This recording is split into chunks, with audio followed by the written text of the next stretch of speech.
பொம்பளை அப்படிங்கறாங்க. நாங்க தண்ணி அடிச்சா உங்களுக்கு என்ன தண்ணி பற்றாக்குறை ஆயிருதா? நீங்க ஏன் தண்ணி அடிக்கிறீங்க? நீங்க ஏன் தண்ணி அடிக்கிறீங்க? நீங்க என்ன கேக்குறேன்னா, சரி ஓகே நாங்க அடிக்கிறோம், நீங்க எதுக்கு அடிக்கிறது ரீசன் சொல்லுங்க, நான் சொல்றேன். நீங்க ஏன் அடிக்கிறீங்கன்ற ரீசன் சொல்லுங்க, நான் சொல்றேன். ரீசன் சொல்லுங்க. நீ உங்களுடைய சொத்தா தண்ணி அடிக்கிறது? என்னடி தொகுதியில இருக்க? வீட்டுல ஒரு ஆம்பளை குச்சானா பொண்டாட்டி வந்து ஏங்க இப்படி எல்லாம் பண்ணாதீங்க, குடிக்காதீங்க, மது நாட்டுக்கும் வீட்டுக்கும் கேடுன்னு சொல்லணும். இங்க புருஷனோ குஸ்து பொண்டாட்டியோ குஸ்துந்தா குடும்பம் எப்படி வளர்க்க? உங்களுடைய சொத்தா தண்ணி அடிக்கிறது? தண்ணி அடிக்கிறது வந்து என்ன? சரி நாங்க அடிக்கிறோம். ஆணோருக்கு வேற மாதிரியா?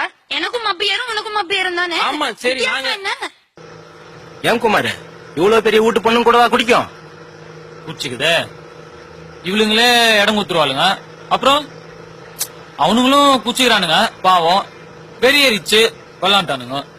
இதுல யார குத்தம் சொல்றது சொல்லு? எல்லாத்துலயும் ஆம்பளையும் கூட போட்டி போட்டா ஆகுமா?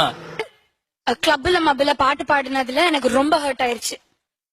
ஏன்னா ஃபர்ஸ்ட் ஆஃப் ஆல் நான் கர்ச்சீஃப் கட்டுறேன், என்ன கட்டுறேன், அது வந்து வேற யார் பிசினஸும் கிடையாது.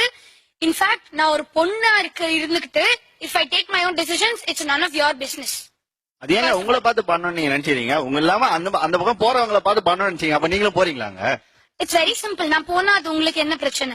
நீங்க இஷ்டப்படி கூத்தடிக்க பப்ளிக்ன்றது வளர்ந்த கெட்டவங்க மட்டும் இல்ல, இனி வளர்ந்து சாதிக்க போறவங்களே சேர்த்துதான். அவங்க மனசுல நல்லதை மட்டும்தான் விதைக்கணும். பெண் சுதந்திரம்ங்கிறது ஆண்கள் பண்ற தப்ப மட்டுமே வரிசை கட்டி பண்றது இல்ல, அது வேற.